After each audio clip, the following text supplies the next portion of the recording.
Black Knight Historical felt that we had the skills and the ability to deliver a project like Allerdale 100. That's what we chose to call it because of the 100 years commemoration, and we knew that we wanted to involve local people, communities, schools and local groups as well in bringing something together that would be memorable, that would commemorate 100 years since the armistice, and to get people thinking about the real people that came from this area that went to fight, and also those who worked in the factories and the industries that were so important to this part of the world. We chose a rather irreverent song called Hanging on the Old Barbed Wire, and that gave us the inspiration really for not only looking at the dangers of war, the risks of war, the horror of war, but also gave us another meaning where people could literally hang commemorative items, tributes of people's lives on the old barbed wire. Ian asked me to come and run some workshops at primary schools in September, and I ran 4 workshops at primary schools in the Allerdale district. So it was interesting to be able to talk to them about the role of the non-combatants like the chaplains, and we actually focused on one, Theodore Bailey Hardy, who won the Victoria Cross, and because he was actually from a Lake District parish. We had a number of people from Black Knight Historical go into the schools. We offered 15 workshops to schools, all free of charge, and the interaction with the people in the costumes, handling the items, I think was invaluable to the schools, and they certainly told us that they enjoyed it and the children got an awful lot from it. The trench is symbolic of the sacrifice that was made, and rightly or wrongly people always think of, if you think of World War I, of the mud and the blood and the gore and people stuck in impossible conditions in a trench. So I think it's quite an emotive symbol really, and I think that's why we went for that. There are so many stories here, and the children's response has been absolutely fantastic. They've really run with everything that we've done, and reading the letters, I've seen things that I've told them in the class, and at the time you don't know if it's really sunk in, but it has, and it's come back 100-fold, and that's the joy of doing this. As a community, it's quite unique in this area in that in many respects, it hasn't changed that much. There's still family members still connected to the local area, the Victoria Junior School. We talked about the housing that's around there. In many respects, and the work they've produced is phenomenal. They can connect to direct ancestors of theirs. So that, in many respects, was very gratifying for me. It also allowed them to engage fully with what we were doing. Anyone can look at Google, anyone can pick up a history book, but it's not personal. These children have got relatives, they've got family they didn't know they had, there are people that are living in their house 100 years ago, and suddenly everything is vibrant. It's not just something that was past, it's something they're part of. Bringing the history to life and showing them in person what it may have been like 100 years ago, I think is a very useful technique for sort of engagement. And in many respects, that's what we do best. If you want to find the private, I know where he is. I know where he is. I know where he is. If you want to find the private, I know where he is. He's hanging on the old barbed wire. I saw him, hanging on the old barbed wire. There's the girl that clips your tickets for the train, and the girl who speeds the lift from floor to floor. There's the girl who does a milk round in the rain, and the girl who calls orders at your door. Strong, sensible and fit. They're out to show their grit and tackle jobs with energy and knack. No longer caged and penned up, they're going to keep their end up till the khaki soldier boys come marching back. I knew a simple soldier boy who grinned at life in empty joy, slept soundly through the lonesome dark, and whistled early with the lark. In winter trenches, cowed and glum, with crumps and lice and lack of rum, he put a bullet through his brain. No one spoke of him again. let us reflect on the burden borne by those who gave their very all when asked to answer their country's call, that we at home in peace might live. Then wear a poppy, remember and give. The private, I know where he is. He's hanging on the old barbed wire. I saw him, hanging on the old barbed wire. I saw him hanging on the old barbed wire. Good evening everyone and welcome this evening. Thank you for joining us on this very special evening. I am proud to be here to launch this fantastic display to mark such an important occasion. It's incredibly important to the Allerdale Borough Council that we mark the centenary of the end of the World War I. We commissioned the Allerdale 100 project to produce something that could commemorate this significant moment in history as a respectful and unique way. It has also given us the opportunity to work with local schools and community groups, as well as members of the public from across the borough. I'd also like to mention the fantastic team at Black Knight Historical, who have been leading in the project and have done some absolutely brilliant work with our local communities.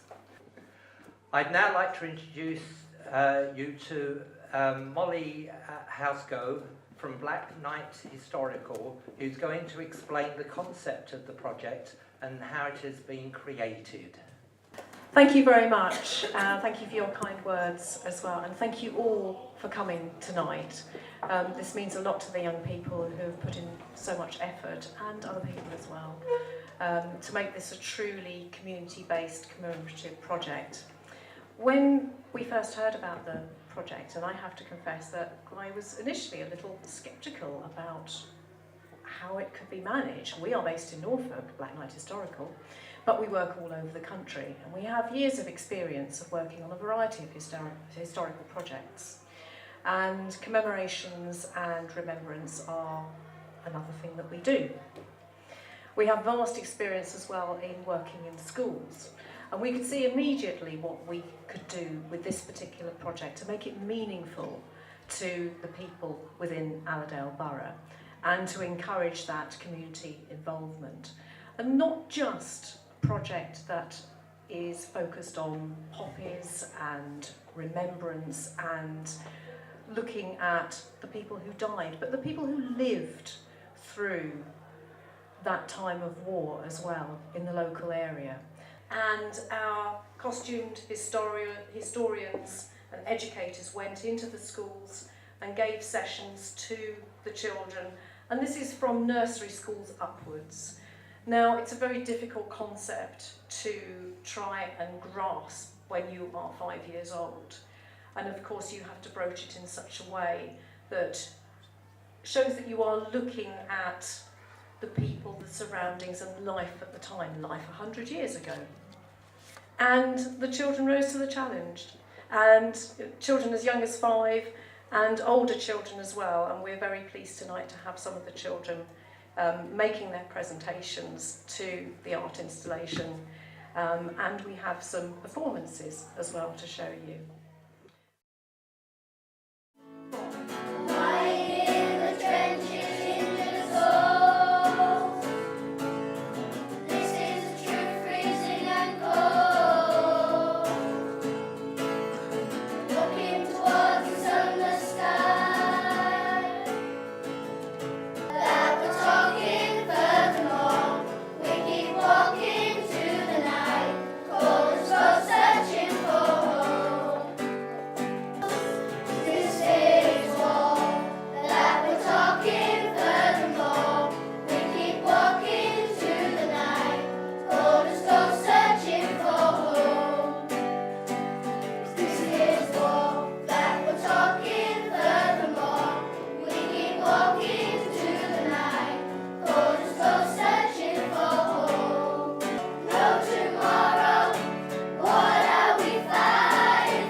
fun, but I'm not supposed to tell you that.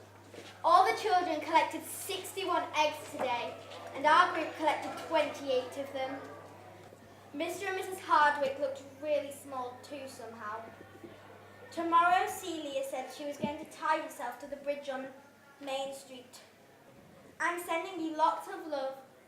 Please get properly well and come home. Your loving sister, Eliza. Happy birthday. He's officially here now. Dear James, happy 18th birthday. Imagine having your first birthday in the trenches. We're here, lads. We hope this gets to you in time and you have a jolly day. Good. Eliza wants to come and fight here with us. She's a plucky little one. Picks after all the sisters, I think. The letter's from Celia. She's getting to be quite the suffragist now, or should I say suffragette. Apparently she's been tying herself to railings at Harris Park and shouting out, "Votes for women." Nurse Kathleen, you'll be working in the Wyndham ward, and next to this we have the smaller Derwent ward, which Nurse Elsie will be in. A lot of the time you'll be preparing dressings. I assume you know how to do this. Good. I haven't been trained in blanket baths, and I don't really know where to look when you do that, and I don't know what to do. Nurse Florence! And he is dead who will not fight, and who dies fighting has increased. The fighting man shall from the sun take warmth and life from glowing earth. Speed with the light-foot winds to run, and with the trees to a newer birth, and find when fighting shall be done, great rest and fullness after death. You have no grave, no cross, but you did die. Maybe in some dark thicket your bones lie, or you were sunk in swamp in dead of night, or Cossacks cruelly robbed you of the light. And when it was, and where, and how, and why, I know not. Death in forest does not cry. You are a skull, now white bleached by the rain, round which the weasel lightly leaves its train. You are the ploughed earth on which horses stand. You are the grain that once did crown the land. You are the bread the farmer once did eat, and you are the strength, when peace returns, to greet. He sat in a wheeled chair, waiting for dark, and shivered in his ghastly suit of grey, legless, sewn short at elbow.